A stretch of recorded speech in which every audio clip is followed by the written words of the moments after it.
menciptakan segala sesuatu berpasangan, baik dari apa-apa yang tumbuh dari bumi. Pohon ini pas-pasan, jantan betina, korma jantan betina. Makanya kenapa di Indonesia banyak nggak tumbuh? Orang nanam bibit laki-laki semua, ya nggak buah. Tapi banyak sekarang sudah dibudidayakan di Indonesia, di Thailand udah ada orang ngerti mana biji jantan, mana biji betina ditanamnya. Jaraknya tidak terlalu jauh, tidak juga terlalu dekat. Itu akhirnya berbuah. Karena ini sepasang pohon-pohonan.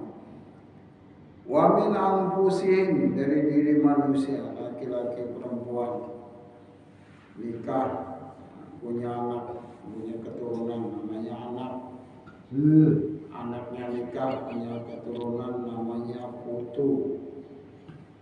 Putu nikah, punya keturunan, namanya buyut. Buyut nikah, punya keturunan, namanya sanggah. Sanggah nikah, punya keturunan, namanya wareng. Wareng nikah, punya keturunan, namanya udek-udek. Udek-udek nikah, punya keturunan, namanya gantung siwur. Gantung siwur nikah, punya keturunan, namanya geropak sente. Geropak sente nikah, punya keturunan, namanya debok bosok.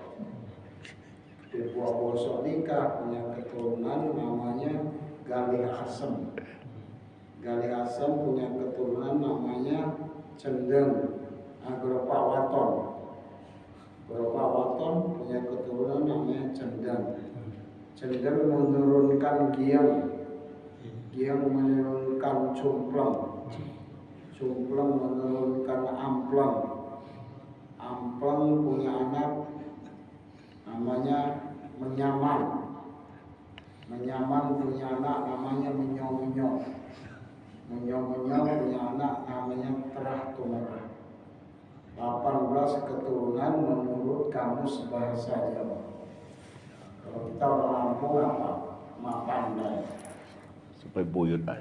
Buyut. Ini Allah ciptakan sepasang, tak berpasang-pasangan, berkembang biak, berapinak. Tapi apa yang dibuat manusia walaupun sepasang nggak berkembang biak, nggak beranak pinak. Orang Jepang bikin robot laki perempuan nggak melahirkan anak robot.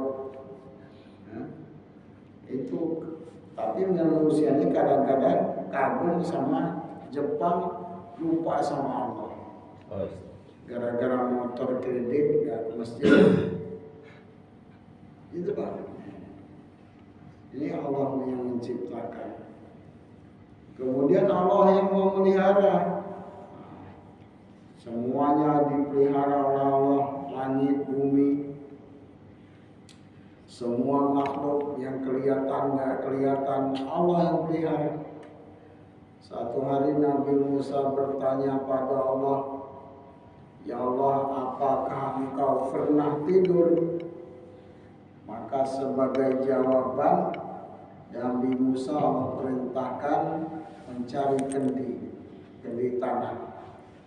Sudah dapat kendi, maka Allah perintah supaya ikat dengan tali. Sudah diikat dengan tali, disuruh pegang ujung tali, jangan dilepaskan sebelum ada perintah. Maka Nabi Musa berdiri pegang tali yang ada kendinya. Ternyata Nabi Musa manusia juga, ngantuk, Jatuh. akhirnya jatuh nih, kegenggamannya lepas. Kemudian kendi jatuh, pecah, hancur berkeping-keping. Ketika Nabi Musa bangun, Allah berfirman, "Wahai Musa, seandainya aku pernah tidur seperti kamu, niscaya alam semesta ini hancur seperti kendi itu hancur." Allah sedetik atau kurang sedetik gak pernah tidur. Dalam pemeliharaan Allah, kita dipelihara Allah. Rambut kepala panjang, dicukur panjang, digundulin panjang lagi, didiamin setahun gondrong. Alis nggak panjang-panjang, ada mentoknya. Bulu mata begitu juga, bulu kumis, jenggot dan sebagainya. Dari dalam pemeliharaan Allah nggak tumbuh dengan sendirinya. Misalkan Pak sekalian, di sini tumbuh kayak rambut, maka ada mata pakai hordeng gitu, tutup mata kita. Lebih-lebih lagi gimana kalau bulu hidung ini kayak rambut panjangnya, lebih susah. Itu Allah pelihara. Allah melihara ini dengan cara yang kita anggap sepele. Hidung dikasih upil, kuping dikasih tai kuping.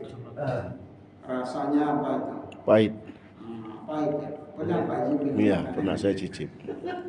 Ya, ada yang nyicip pahit. Itu coba kalau manis kayak gula. Upil kita tidur gimana? Repot itu. Kita nggak sadar dari peliharaan dengan upil itu, tai kuping. Allah pelihara kita. Makanya ada kejadian benar Pak, di kawan saya lagi keluar dari Sukabumi, Mas Toro. Dia ini baru pagi itu bersihin kuping, dikeruk sampai bersih Pak. Malam kemasukan kecoa, sampai dibawa ke dokter, wah jerit dia sakit. Dibawa ke dokter, maka dikasih cairin semprot, kemudian dikeluarkan. Kata dokter, Dek, lain kali kalau bersihin kuping jangan bersih benar, sisain tainya sedikit. Nah, itu pentingnya Pak. Ini kisah nyata, ada orangnya. Nah, kejadian ini menunjukkan ada manfaatnya tai kuping itu. Allah pelihara kita, jadi safety, aman kuping kita tuh karena ada tai kuping. Itu cara Allah memelihara. Nah, kita punya gigi, punya kuku, sama-sama jari kapur. Kalau gigi ini nggak pernah panjang, ada mentoknya. Kalau kuku panjang terus. Nah, gimana kalau nggak dipelihara Allah, mau tumbuh-tumbuhnya sendiri? Repot Pak. Tiap Jumat potong gigi kita. Untung dipelihara Allah. Kita yang umur 50 tahun, jantung kita ini berdetak selama 50 tahun. Yang 70 tahun Pak Munawir, Pak Munir berapa tahun? 70 tahun berdetak Pak. Itu nggak berhenti Pak. Kita makan, dia berdetak, kita tidur. Seandainya kita tidur dia berhenti, berangkat. Itu dipelihara Allah. Bukan dia bergerak dengan sendiri. Allah pelihara. Karena Allah yang Maha melihara. Kemudian Allah Raziq, Maha memberi rezeki. Allah kuasa memberi rezeki dengan asbab, dengan lantaran bahasa kita, syariat. Allah kuasa memberi rezeki tanpa asbab, tanpa syariat, lantaran. Allah kuasa dengan asbab, hilang rezeki. Nah, yang keempat, Allah kuasa berlawan dengan asbab, dapat rezeki. Nah, ada dengan asbab, contohnya apa? Bapak bisa lihat laba-laba di pojok kamar. Asbab rezekinya apa? Bikin jaring. Nanti laron, kupu-kupu, nyamuk, capung nyangkut, dimakan sama laba-laba. Undur-undur. Asbabnya, syariatnya apa? Bikin lubang, jalannya mundur. Nanti ada semut kepleset masuk lubang undur-undur. Jadi rezeki bagi yang undur-undur. Dengan asbab. Allah kuasa memberi rezeki. Tanpa sebab, nggak bisa dapat makan kalau nggak kerja, masalah Pak. Jadi kalau puasa juga, walaupun orang itu nggak kerja, dapat rezeki. Contohnya siapa? Anak bayi. Anak bayi ini begitu lahir langsung Allah beri dua buah ASI. Dia nggak kerja, dia nangis saja kerjanya. Kemudian orang gila ini nggak kerja. Bahkan orang gila ini kekebalan tubuhnya, imunitasnya lebih hebat dari orang waras. Orang waras makan nasi basi mencret. Orang gila makan makanan busuk nggak apa-apa.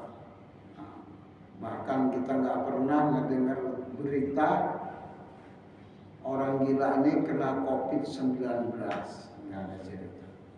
Padahal katanya jorok gitu. Siapa yang kena COVID ini? Pejabat-pejabat, artis-artis, orang ngetop yang bersih, yang steril hidupnya. Orang gila enggak. Nah, maka diberi rezeki oleh Allah tanpa sebab. Yang kedua orang gila. Yang ketiga orang sakit. Orang sakit masuk rumah sakit diopname, malah rezekinya banyak, buah-buahan dagang, anggur, apel, pisang, jeruk macam-macam, sangkis, mandarin, biwi, minuman mineral, bahkan kita yang besok numpang ngopi di rumah sakit. Ya, Pak. Jadi jangan dibilang, oh kalau nggak kerja nggak ada rezeki. Sama. Allah kuasa memberi rezeki tanpa asbab. Yang keempat, orang yang bertakwa.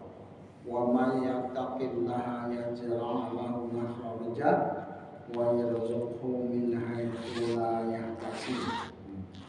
Orang ini nggak tahu apa sebab turun ayat ini. Sebabnya apa? Sebabnya ini dibilang orang ayat 1000 dinar. Ada seorang sahabat, anaknya ditangkap sama orang kafir, diikat, lagi di dakwah, diikat di tenda musuh di Madinah. Maka sahabatnya laporan kepada Nabi, ya Rasulullah, saya ditawan musuh. Maka dia baca ayat, laqad ja'akum rasulun min anfusikum azizun 'alaihi ma 'anittum harisun 'alaikum bil mu'minina ra'ufur rahim. Fa in tawallaw faqul hasbiyallah la ilaha illallah 'alaihi tawakkaltu wa huwa rabbul 'arsyil 'azim. At-Taubah surah ayat terakhir. Dua ayat terakhir. Laqad ja'akum. Kita hafal semua. Begitu dibaca itu anaknya ini lepas dari ikatan. Dia bawa kuda musuh dan semua musuh yang kuda, unta yang muatannya harta musuh ini ikut ke Madinah. Walhasil kaya mendadak. Maka nanya pada Nabi, bagaimana ini hartanya Rasulullah? Oh, itu rezeki dari Allah, halal untuk kamu. Kenapa? Karena tak bertakwa. Turun ayat ini, wa may yattaqillaha yaj'al lahu makhraja wa yarzuqhu min haitsu la yahtasib. Maka tawilkan ini ayat ini sama lafaz ja'akum. Baca 7 kali pada subuh, 7 kali pada asar.